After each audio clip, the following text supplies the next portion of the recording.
नमस्कार दोस्तों, स्वागत है परफेक्ट नॉलेज पर। आज हम बात करेंगे उस दस्तावेज की जो आपकी जेब और देश की अर्थव्यवस्था दोनों को प्रभावित करता है, बजट। 1860 से लेकर के आज तक भारत के डिजिटल भारत तक बजट जो है वो कैसे बदलता गया, चलिए देखते हैं। बजट क्या है? जब हम बजट की बात करते हैं तो हम कहते हैं कि बजट जो शब्द है वो फ्रेंच भाषा के बूजट से लिया गया है। फ्रेंच भाषा के बूजेट से लिया गया है, जिसका अर्थ होता है जिसका अर्थ क्या होता है दोस्तों? जिसका अर्थ होता है चमड़े का थैला, ठीक है ना? चमड़े का थैला, बूजेट शब्द जिसका अर्थ होता है चमड़े का थैला। जब हम भारत के बजट की संवैधानिक स्थिति की बात करते हैं, तो हम कहते हैं कि भारतीय संविधान में बजट शब्द जैसा शब्द का कोई इस्तेमाल जो है वो नहीं किया गया है। बजट शब्द के स्थान पर भारतीय संविधान में अनुच्छेद 112 में वार्षिक वित्तीय विवरण, एनुअल फाइनेंशियल सिस्टम शब्द का इस्तेमाल जो है वो किया गया है।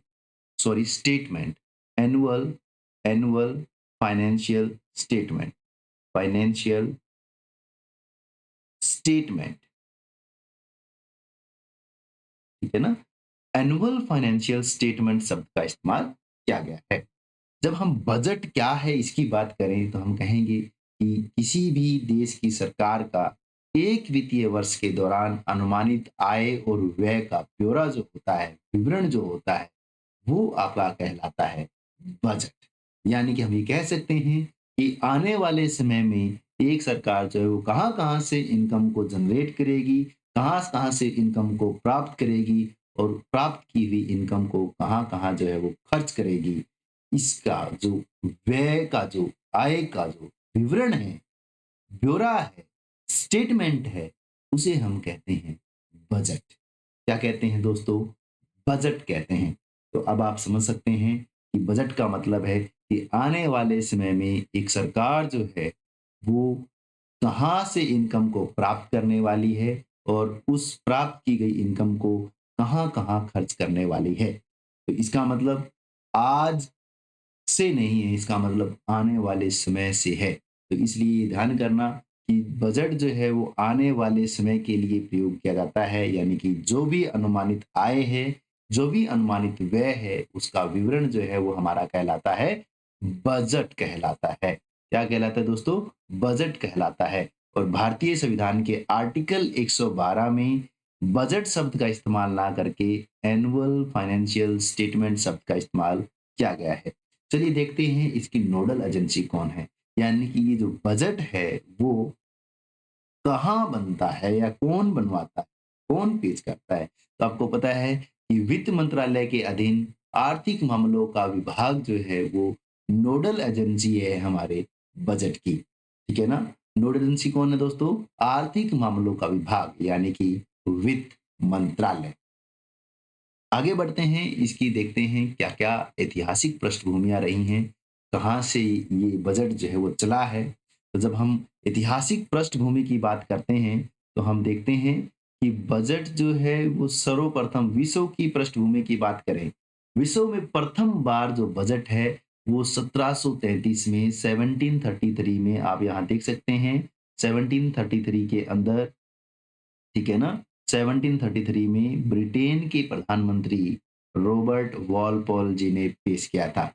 जब वो ये बजट पेश करने जा रहे थे, तो उन्होंने इस विवरण को एक बजट के थैले के अंदर डाल लिया और जब वो वहाँ जाकर के उन्होंने उस बजट के थैले को, यानी कि उस थैले को, यानी कि चमड़े के थैले को जब ओपन किया, क्योंकि चमड़े का थैला यानी कि बजट, ठीक है ना? तो इसलिए व्यंग्यात्मक रूप से वहाँ के जो पार्षद थे वो चिल्लाए, "budget is open, budget is open."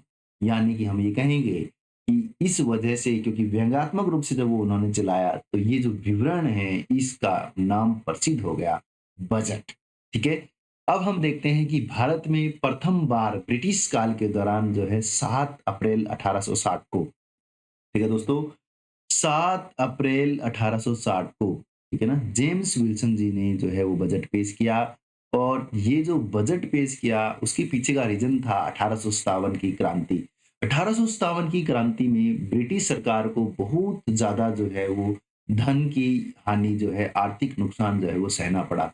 उस आर्थिक नुकसान की भरपाई के लिए, उस आर्थिक नुकसान की क्षतिपूर्ति के लिए, उस आर्थिक नुकसान की प्रतिपूर्ति के लिए ब्रिटिश सरकार ने जो है वो 1860 में 7 अप्रैल 1860 में जो है वो बजट और इनकम टैक्स इन दोनों की जो है शुरुआत की। ठीक है ना दोस्तों? 7 अप्रैल 1860 को एक साथ जेम्स विल्सन जो हैं उन्होंने इनकम टैक्स और बजट की शुरुआत की।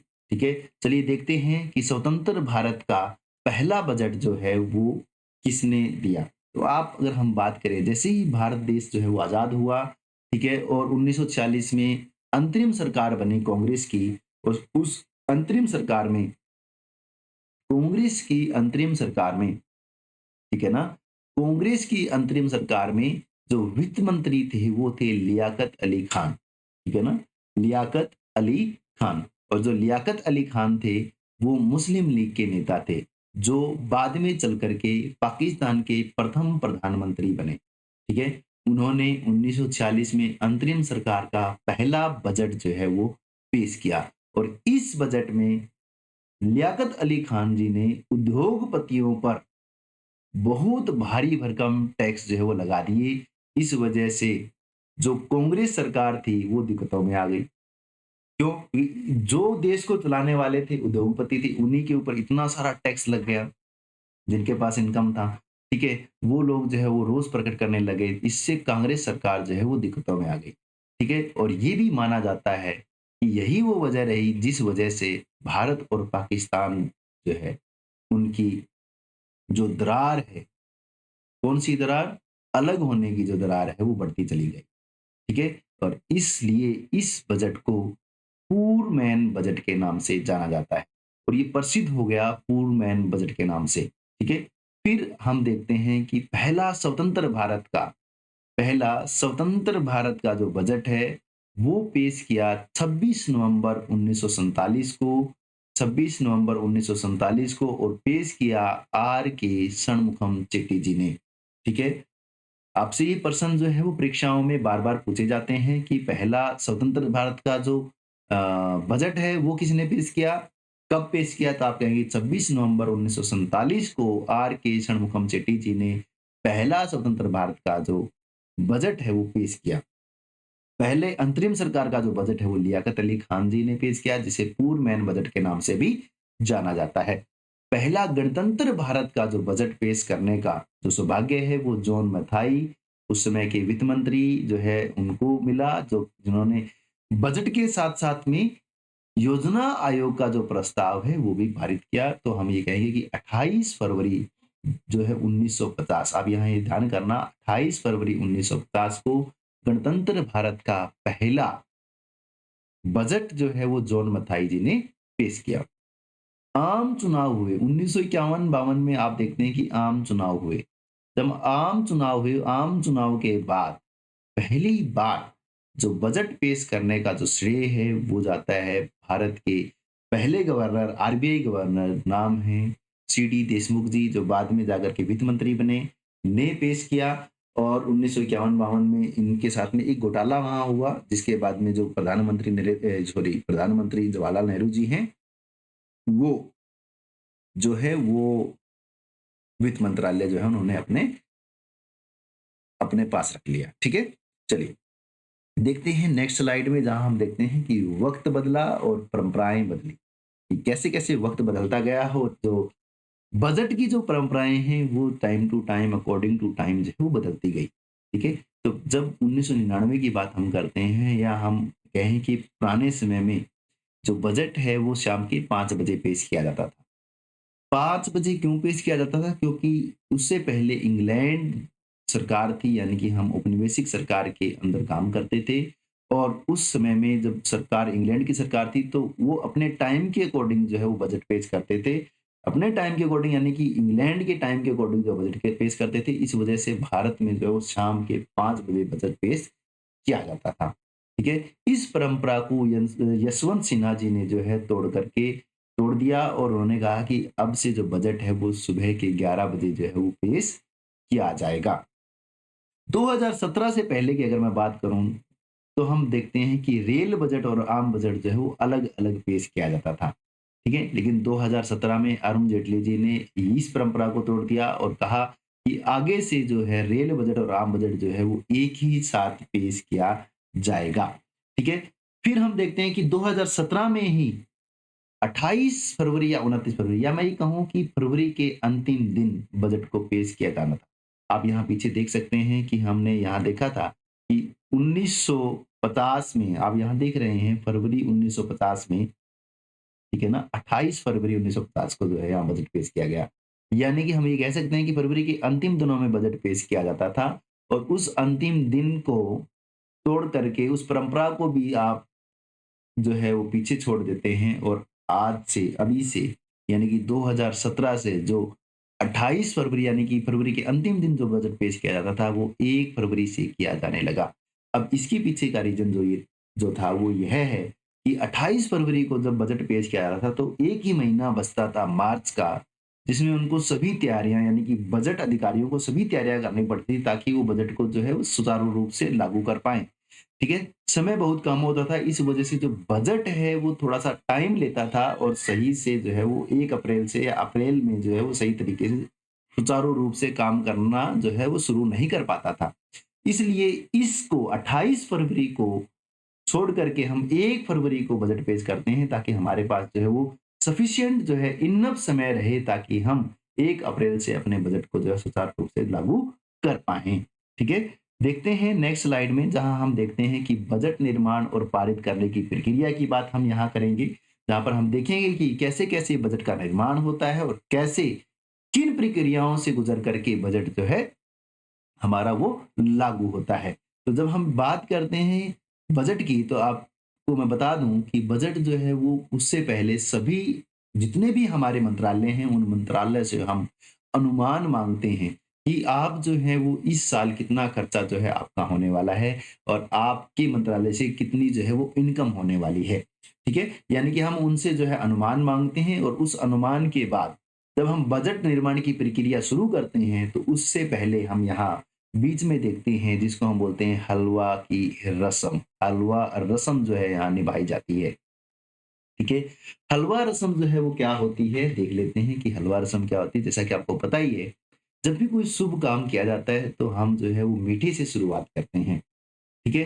तो इसी प्रकार जब सभी मंत्रालयों से अनुमान जो है वो आ जाता है और हम बजट निर्माण की प्रक्रिया शुरू करते हैं, ठीक है?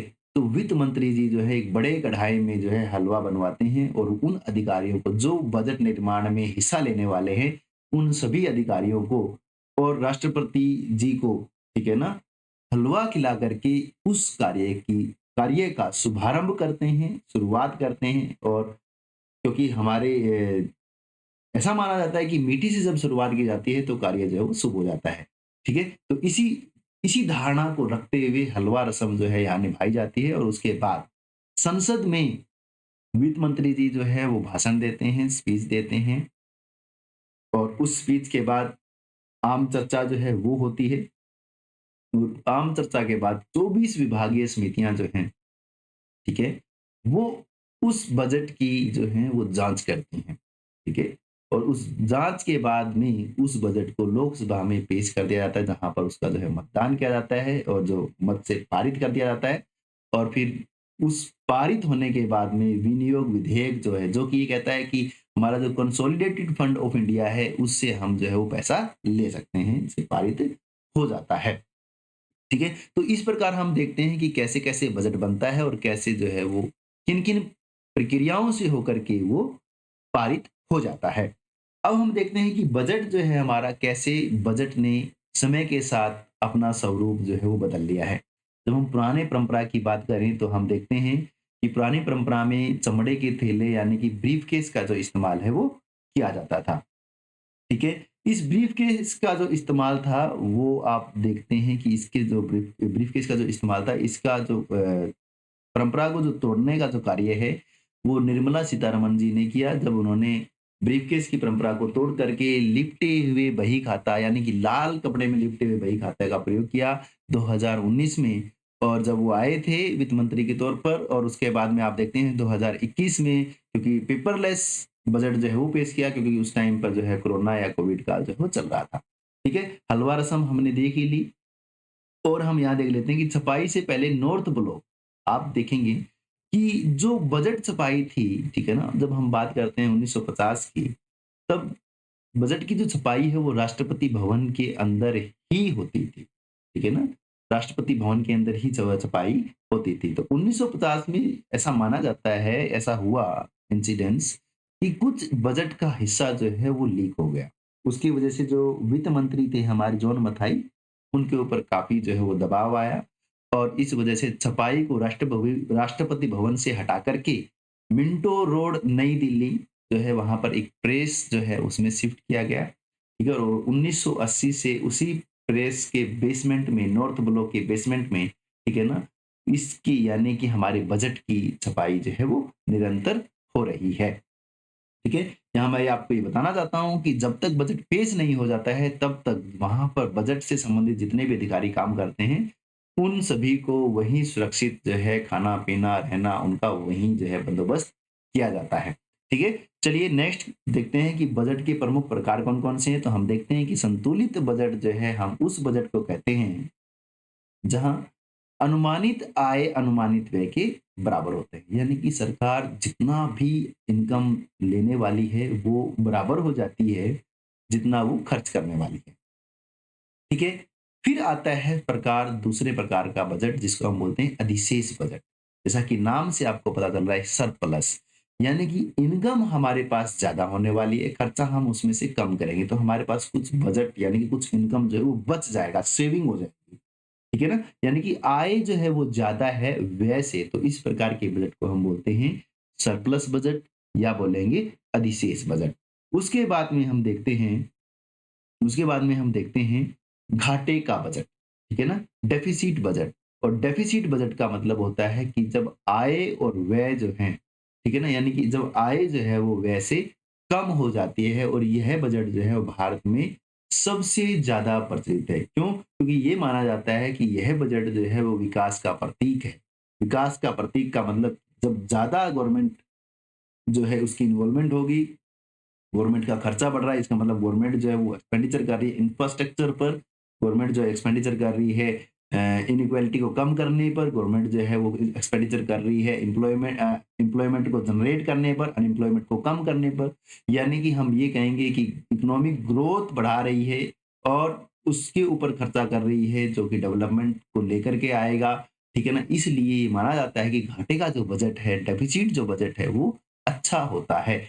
आय जहाँ पर कम होती है सरकार के व्यय से, ठीक है? उसके बाद में हम देखते हैं शून्य आधारित बजट, ज़ीरो बेस बजटिंग जब हम पढ़ते हैं तो हम यहाँ देखते हैं कि जितना भी खर्च इस साल हम करने वाले हैं उसके बेस को हम ज़ीरो मान लेते हैं।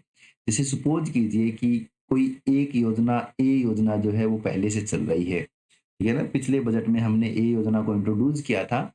अब हम कोई बी योजना जो है वो कर रहे हैं इंट्रोड्यूस, लेकिन वो ए योजना से अंतर संबंधित है, ठीक है ना? उससे जुड़ी हुई है।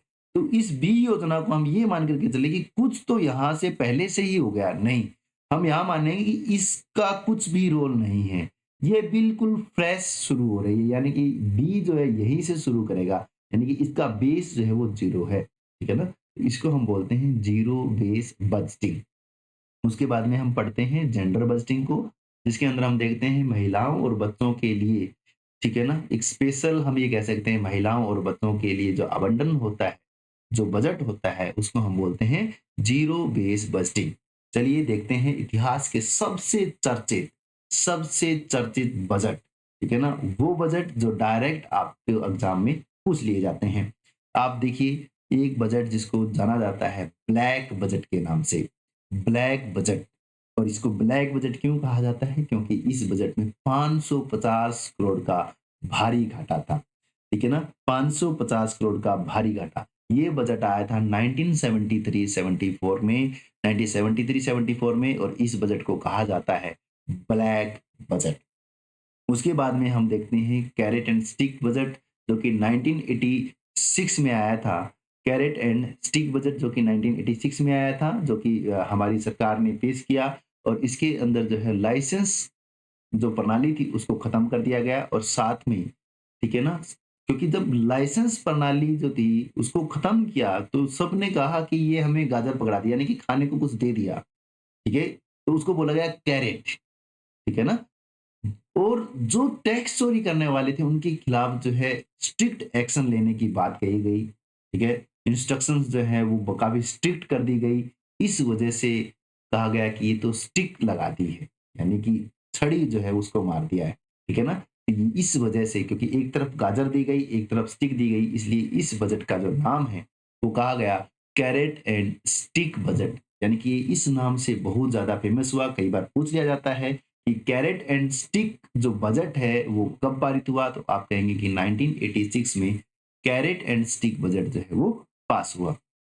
उसके बाद में आप देखते हैं इपोकल यानी कि एलपीजी बजट 1991, ठीक है ना, LPG reforms, new economic reforms, ठीक है ना, न्यू इकोनॉमिक पॉलिसी। आप जब भी इन चीजों को पढ़ते हैं तो आप देखते हैं कि डॉक्टर मनमोहन सिंह की जो इनमें भूमिका है वो बड़ी अग्रणी रही और उन्होंने देश के लिए एक ऐसा क्रांतिकारी बजट जो है वो पेश किया जहां पर भारत देश ने दूसरे देशों के लिए जो अपने द्वार हैं वो ओपन कर दिए, ठीक है। इस बजट को बोलते हैं इपोकल बजट, ठीक है, जो कि 1991 में आए। उसके बाद में हम देखते हैं एक बड़ी प्रसिद्ध जो है टैगलाइन है जिसको बोलते हैं ड्रीम बजट। और इस ड्रीम बजट को पेश किया था पी चिदम्बरम जी ने 1997 में, जिनमें इन्होंने इनकम टैक्स और जो हमारे कॉरपोरेशन टैक्स है इनमें भारी कमी कर दी थी, यानी कि टैक्स में इतना भारी कमी देखने को मिली जिस वजह से लोगों ने कहा कि ये तो हमारा ड्रीम जो है वो बजट है, ठीक है। उसके बाद में हम देखते हैं कि भारत जो है आज आईटी हब बना हुआ है और उस आईटी हब के पीछे, ठीक है ना, उस आईटी हब के पीछे जो एक रीजन है वो है मिलेनियम बजट 2000, यानी कि 2000 में जो बजट पेश किया गया यशवंत सिन्हा जी के द्वारा, जिसमें आईटी क्रांति की नींव रखी गई थी, जहां से भारत जो है आज आईटी का हब बन चुका है, आईटी के बहुत बड़े बड़े कारनामों को जो है वो कर दिखा रहा है, आईटी में जो है वो आसमान को छू रहा है। उसके पीछे का जो रीजन है, उसके पीछे का जो नींव है, उसकी क्रांति के पीछे की जो नींव है, वो जो आधार है, वो है मिलेनियम बजट 2000, ठीक है। चलिए देखते हैं नेक्स्ट स्लाइड में कुछ रोचक तथ्य और रिकॉर्ड जो कि आपसे पूछ लिए जाते हैं। सर्वाधिक बार जो बजट पेश करने का जो रिकॉर्ड है वो है मुरारजी देसाई जी के नाम, 10 बार, यानी कि कुल 10 बार मुरारजी देसाई ने जो है वो बजट पेश किया है, ठीक है। सबसे लंबे भाषण की बात करें, समय के अनुसार अगर सबसे लंबे भाषण की बात करें तो निर्मला सीतारमण जी 2 घंटे 42 मिनट तक इन्होंने जो है वो लंबे समय तक भाषण दिया और ये इनका रिकॉर्ड भाषण है, ठीक है। सबसे लंबा भाषण शब्दों के अनुसार अगर हम देखें तो सबसे ज्यादा शब्द जो हैं मनमोहन सिंह जी ने इस्तेमाल किए, 18,650 शब्द जो है, इतना लंबा भाषण जो है डॉक्टर मनमोहन सिंह जी ने दिया। और अब हम बात करते हैं उन प्रधानमंत्रियों की जिन्होंने बजट पेश किया। जैसा कि मैं पहले ही बता चुका हूं कि 1950 में जब आपका 1950 इक्यावन इक्यावन के अंदर की बात करें तो 1951 में जब हम देखते हैं हमारे जो इक्यावन बावन के जो वित्त मंत्री थे, ठीक है ना, कौन थे, आप कमेंट बॉक्स में, क्योंकि मैं पीछे पढ़ा करके आया हूँ, ठीक है ना, उसको लिख देना कि कौन थे। और जब हम उनकी बात करते हैं तो उनके ऊपर एक एलिगेशन लगा और उस एलिगेशन को दूर करने के लिए उनको जो है इस्तीफा देना पड़ा और वित्त मंत्रालय जो है वो हमारे पंडित जवाहरलाल नेहरू जी के पास में आ गया। तो इसलिए फिर जब उन्होंने बजट पेश किया, क्योंकि उन्हीं के पास मंत्रालय आ गया, तो अगली बार उन्होंने ही बजट जो है वो पेश किया, इसलिए वो पहले प्रधानमंत्री हैं जिन्होंने बजट पेश किया। उसके बाद आप देखते हैं इंदिरा गांधी जी, ठीक है ना, उनके पास में ही वित्त मंत्रालय था, इसलिए इन्होंने जो है वो बजट पेश किया। तो पहली महिला प्रधानमंत्री भी जो है वो इंदिरा गांधी जी हैं और पहली महिला प्रधानमंत्री जिन्होंने बजट पेश किया वो भी इंदिरा गांधी हैं और पहली महिला जिन्होंने बजट पेश किया वो भी इंदिरा गांधी ही हैं। और उसके बाद में हम देखते हैं राजीव गांधी जी को जिन्होंने बजट को पेश किया, ठीक है। चलिए अब हम देख लेते हैं कि रेल बजट जो है, जब मैंने आपको बताया कि आम बजट और रेल बजट 2017 से जो है वो एक साथ लागू, मतलब एक साथ हम जो है वो लागू कर दिया। तो इसकी जो सिफारिश है कि रेल बजट और आम बजट को जो है वो एक साथ जो है वो पास कर देना चाहिए, इसका जो निर्णय है अरुण जेटली जी ने किया था, और ये जो किया था विवेक देबराय समिति की सिफारिश पर किया गया था। ठीक है ना? विवेक देबराय समिति की सिफारिश पर आम बजट और रेल बजट दोनों को एक साथ विलय कर दिया गया, और अलग-अलग जो है वो किसने किया, किसकी सिफारिश पर हुआ, ये आप मेरे को कमेंट में लिखेंगे। मैं आपको बता देता हूँ कि ये 1924 में हुआ था, 1924 में हुआ था। अलग-अलग जो करने का निर्णय है, आम बजट और रेल बजट को अलग-अलग करने का जो निर्णय है वो 1924 में हुआ था। ठीक है? और एकवर्थ कमेटी की सिफारिश पर हुआ था। ठीक है ना? एकवर्थ कमेटी की सिफारिश पर हुआ था। ठीक है? चलिए अब हम देख लेते हैं कि कैसे जो है बजट बनता है, या बजट में कौन-कौन सी चीज़ें जो हैं वो होती हैं। ठीक है ना? जो कि हम एनसीईआरटी में देखते हैं। ठीक है ना? एनसीईआरटी जब हम पढ़ते हैं तो हम ये चीज़ों को जो है वो बिल्कुल नोट करते हैं। ठीक है? चलिए देखते हैं। ठीक है? तो आप देखते हैं कि गवर्नमेंट बजट जो है वो 2 प्रकार का होता है। ठीक है ना? गवर्नमेंट का जो बजट है वो हमारा 2 प्रकार का, गवर्नमेंट बजट।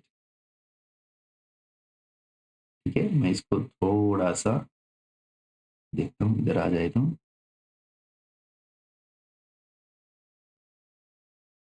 क्या हो रहा है?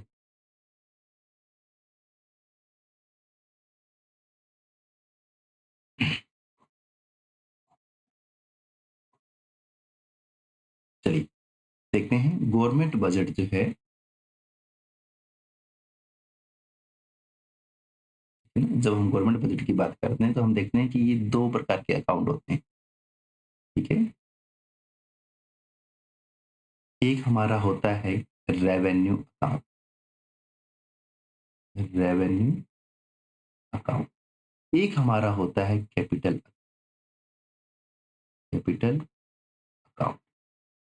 ठीक है? 2 प्रकार के अकाउंट आप यहाँ देखते हैं, रेवेन्यू अकाउंट और कैपिटल अकाउंट। रेवेन्यू अकाउंट में भी आप 2 चीज़ें देखते हैं, एक तो रेवेन्यू रिसीट और एक रेवेन्यू एक्सपेंडिचर। ठीक है? तो मैं यहाँ जो है रेवेन्यू रिसीट को आरआर लिख रहा हूँ, और रेवेन्यू एक्सपेंडिचर को आरई लिख रहा हूँ। ठीक है? रेवेन्यू रिसीट जो है, यानी कि रेवेन्यू हमारे को 2 तरीकों से मिल सकता है। एक तो टैक्स से इनकम हो सकती है हमारी, एक जो है वो नॉन टैक्स से हो सकती है। ठीक है ना? टैक्स से और नॉन टैक्स से। रेवेन्यू एक्सपेंडिचर जो है वो हमारा 2 तरीके से हो सकता है। एक तो प्लान्ड, यानी कि पहले से योजना बना करके, ठीक है? और एक हो सकता है नॉन प्लान्ड, नॉन प्लान्ड। ठीक है ना? 2 प्रकार से। ठीक है? कैपिटल अकाउंट में भी हम यहाँ देखेंगे कि 2 प्रकार से हम देखते हैं। एक तो कैपिटल रिसीट, और एक हम देखते हैं कैपिटल। ठीक है? जब हम कैपिटल रिसीट की बात करते हैं तो यहाँ हम देखते हैं recovery of loan, recovery of loan, borrowing देखते हैं, बोरोइंग, और डिसइन्वेस्टमेंट को देखते हैं। ये सारी चीजें जो है आप देखते हैं यहाँ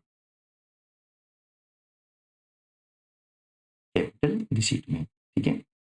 कैपिटल एक्सपेंडिचर में आप देखते हैं प्लान्ड एक्सपेंडिचर, प्लान्ड, और आप देखते हैं नॉन प्लान्ड।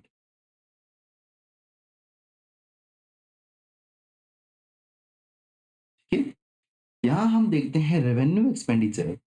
तो रेवेन्यू एक्सपेंडिचर के अंदर हम देखते हैं इंटरेस्ट पेमेंट को, इंटरेस्ट पेमेंट। हम देखते हैं यहाँ पर सोशल सिक्योरिटी को, सोशल सिक्योरिटीज। हम देखते हैं यहाँ पर सैलरीज एंड पेंशन को,